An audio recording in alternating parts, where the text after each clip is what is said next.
What's up, everybody? Hello and welcome to Not Your Average Meta, an MTG Commander channel dedicated to bringing you decks and commanders you wouldn't normally find in your average meta. This week's episode features the return of all your favorite deck pilots, but with a different seating arrangement.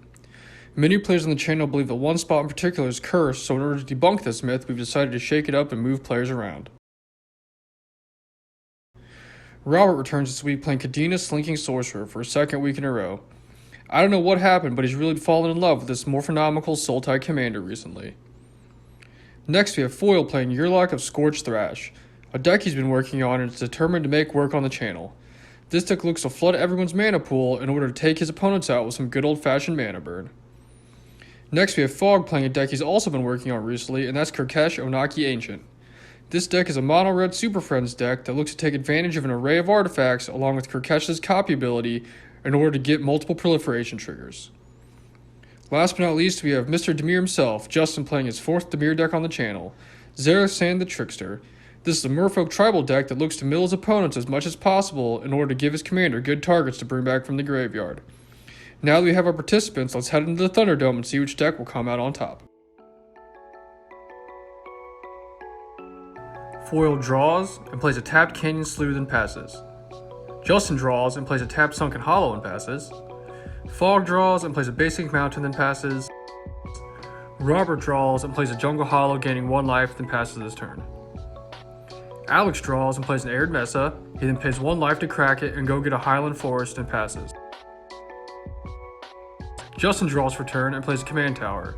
He then taps 2 to cast a Mindcrank and passes. Fog draws and plays a second Mountain and passes. Robert plays a Swamp for turn, then taps 2 to cast a Steve. Foil draws for turn, plays a Mountain, then taps 3 to cast Domri, Anarch of Bolas before uptaking him to add a green mana and casting Magus of the Vineyard and passing. Justin draws, then plays Drownyard Temple, then uses 2 green to cast Talisman of Dominance, then casts Deep Root Waters and a Drowner Initiate. Fog starts his turn by drawing, then playing another Mountain, then casting a Brainstone and his commander Kurkesh before passing. Before his turn, Robert sacks Steve to go get an island, then starts his turn by drawing, playing a forest, and then casts 2 morphs face down. Foil draws, then upticks Domri, adding another green to his mana pool, then taps enough to cast Dictate of Karametra, then casts a Fire Diamond. Justin draws for turn, plays an island, then casts his commander Zareth San, followed by a Marrow Commerce. Fog draws for turn, plays another Mountain, then casts a Mudslide, along with a Trading Post. He then taps a post and pays a life to create a goat token and copies the ability with Kurkesh, making another goat. Then he casts Faithless Looting, drawing 2 and discarding 2 before passing. Robert draws for a turn, then casts a Thieving Amalgam, then plays a Thornwood Falls for turn, gaining a life. Foil starts the turn by giving Robert his top card, then draws for turn. Then taps enough to cast his commander Yurlok. He then casts a Tectonic Instability and a pair of Swiftfoot Boots, equipping them to Yurlok. Justin gives his top card to Robert, then draws for turn. He plays a Command Tower, then passes. Fog gives Robert his top card, then draws. He then casts an Oracle's Vault, then activates it, exiling an Ugin the Ineffable. He cracks a Brainstone, drawing 3 and putting 2 back on top. He then plays a Mountain for turn, tapping the other lands, floating all red mana. He then casts Jessica's Will, exiling the top 3. He uses 2 of it to cast Throne of Geth, then taps his post, creating 2 more goats. Robert draws for turn, casts his commander Kadena, before dropping in a free morph and drawing a card. He then plays a Simic Signet and then a Scroll of Fate, then plays a Golgari Rod Farm, bouncing the land back to his hand. Foil gives Robert his top card, then draws. He casts his combo piece, Sword of the Parents, and then equips it to Yurlok.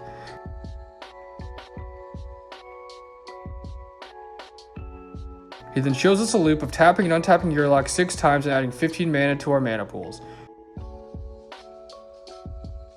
He then passes phases, where Robert uses some of his mana to megamorph his creatures before it takes 8 damage,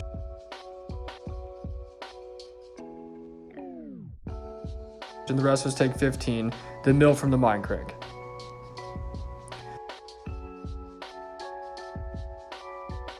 Justin gives Robert his top card, then draws. He then taps enough mana to cast Thieving Skydiver, kicked, in order to steal the sword from foil before passing. Fall gives his top card to Robert, then draws. Then activates Trading Post again, copying it and making 2 more goats, paying a life. He then taps the throne, sacking the post in order to proliferate, and pays the extra red to copy the ability, proliferating twice. He activates his Vault and copies the ability, exiling 2 cards from his library that he can now cast for free. He then casts Thrill of Possibilities and Manifold Key. He then uses the key to untap the vault and repeat the process of exiling again, this time casting a Soulscar Mage and a land for turn. He then uses his floating mana to cast a Chandra Flamecaller, then uses the 0 ability to discard his hand and draw 3. At the end of my turn, Robert casts a Morph and draws a card. He draws for turn, plays a Morph, draws a card, then plays a Vidalcan Orrery, and goes to attacks and swings his Dim Protector Chandra. No blocks declared and Chandra takes 3. Robert gets Foil's top card, and Foil draws. Foil then uses Yurlok to add Jund to the mana pools and taps enough to cast Lavalanche for 11, targeting Robert. Robert counters with a sudden substitution, giving Foil a Morph, and then using the Lavalanche back on Foil, wiping his board and dealing 11 damage to him. Robert then plays a Morph and uses floating mana to cast Obscuring Aether and a Mana Vault. Justin gives Robert his top card, then draws, casts a Tidal Warrior, and swings Zareth San at Foil, taking his opposition agent from his graveyard, and then passes. Fall gives Robert his top card, then draws for turn. Then taps 6 and casts Chandra Blaze. He then activates the Vault, hitting an Ensnaring Bridge, then plays a land before untapping the Vault with the Manifold Key, then sacking the key to the throne, copying the Proliferate ability to put 2 counters on his Chandras. He then activates the Vault, again copying it. He then casts Shreds of Sanity before uptaking Chandra, making everybody discard their hands and drawing 3 new cards. He then casts a Soul Ring and uses Chaos Warp on one of his goats, revealing a mountain. On Robert's turn, he goes directly to combat, swinging all our own morphs at us. Foil takes 8 and Justin takes 7. Foil gives Robert his top card and draws for turn. He then recasts Yurlok and equips the boots and taps him for 3 to cast Citadel of Pain. He then casts his own Jessica's Will, although not hitting anything playable. Robert flashes into Fairy, then plays a Morph, drawing,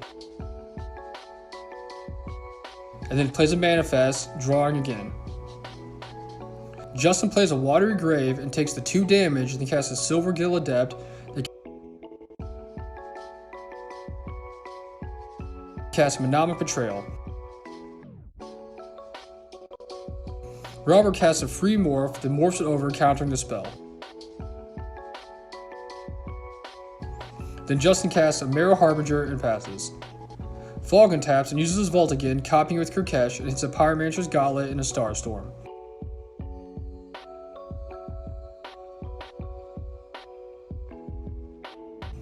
He flashes back Faithless Looting, then casts an Everflowing Chalice for 2, before sacking it to his throne to proliferate his walkers twice again.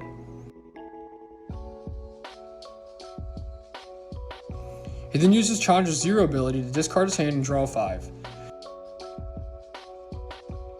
He then casts Fanatic of Mogus, dealing 8 to everybody. He then activates Chandra to make everybody discard their hands and draw 3. He then casts Chandra Pyromancer and Chandra Fire Artisan. He uses Pyromancer to shoot Robert and Kadena for 3, and uses Fire Artisan to exile the top card of his library and passes. Robert draws for turn and recasts his commander.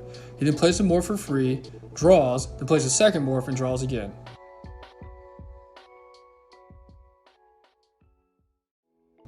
He morphs Onakke Survivalist, blowing up my Ensnaring Bridge and swinging one Guide Foil and the rest of my Chandras.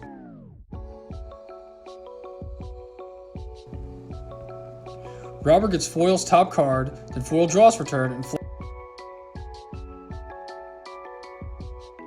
flashes back Faithless Looting.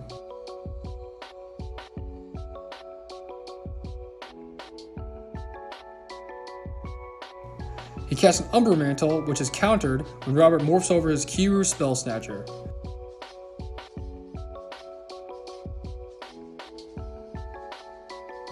Foil then casts Crackled Power for 2, which does 10 damage to Robert and 10 damage to the Amalgam. Justin draws for turn, then casts Hedonist Trove, targeting me, then casts Chain Reaction from my graveyard, destroying all the creatures before casting a Gravelgill Duo and passing. Volgun taps for turn and draws. I then recast Kurkesh and activate the Vault, copying it and hitting the Chain Veil and Liquid Metal Torque. I then turn Chandra Blades into an artifact, so I can copy your ability with Kurkesh, discarding a card and dealing 12 damage to Robert because of the Gauntlet. I then activate the Chain Veil and use the Pyromaster to hit Justin for 3 and then Foil for 3.